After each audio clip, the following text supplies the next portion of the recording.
When my wife walked through the front door that evening, everything about her seemed normal. She smiled, placed her purse on the counter, and casually asked how my day had been.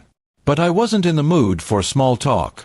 I had been sitting with the same photos for hours, staring at them, heart pounding, mind spinning. I waited until she settled down on the sofa, and then I stood in front of her silently, holding the printed pictures in my hand. Without saying a word, I handed them to her. She looked confused for a second, then took them with a slight smile, like she thought it was a surprise. But as her eyes scanned the first photo, the smile dropped. I asked her quietly, "Can you tell me what this is?" Her face froze instantly. There was a long silence. The photos were clear, her with another man, walking out of a hotel.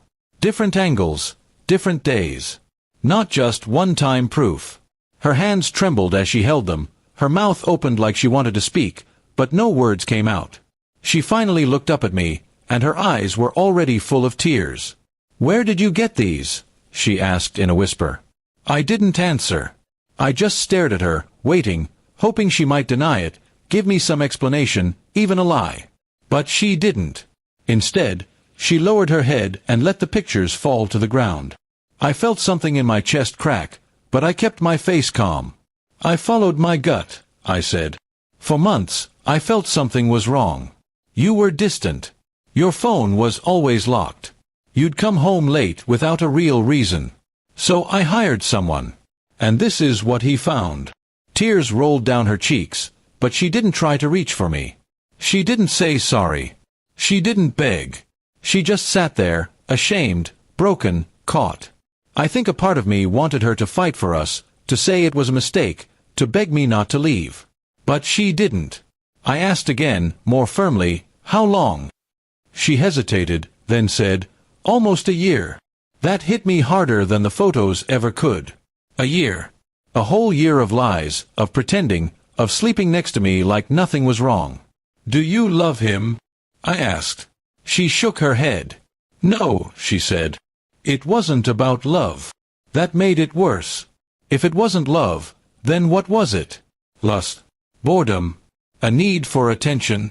She didn't have an answer for that. I walked into the kitchen, grabbed the envelope I had prepared earlier, and handed it to her. "These are the divorce papers," I said. "They've been ready for a while. I just needed the truth before I signed them." Her hands shook again as she held the envelope. She begged me then, for the first time. Not to stay, but for time, to explain, to talk, to apologize properly.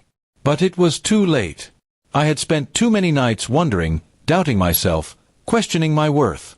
I couldn't go through that again. I packed a small bag and left the house. I didn't even know where I was going, just that I couldn't stay there another second. I spent the night at my brother's place, silent, numb, and exhausted. Over the next few days, she sent messages. Long ones. Emotional ones. She tried to explain everything, how she had felt lost, how she didn't mean to hurt me, how she still loved me. But I couldn't believe any of it anymore. Trust once broken doesn't fix with words. It shatters, quietly and completely. I used to believe we had something unbreakable. Now I realize I was the only one holding on. Even months later, I still think about that moment, when I handed her those photos and saw her world collapse. It wasn't satisfaction I felt. It was grief. Grief for a love that had slowly died without me noticing. Healing takes time. Some days are harder than others. But I remind myself daily, I deserved honesty. I deserved loyalty. And one day, I'll find someone who values those things the way I do.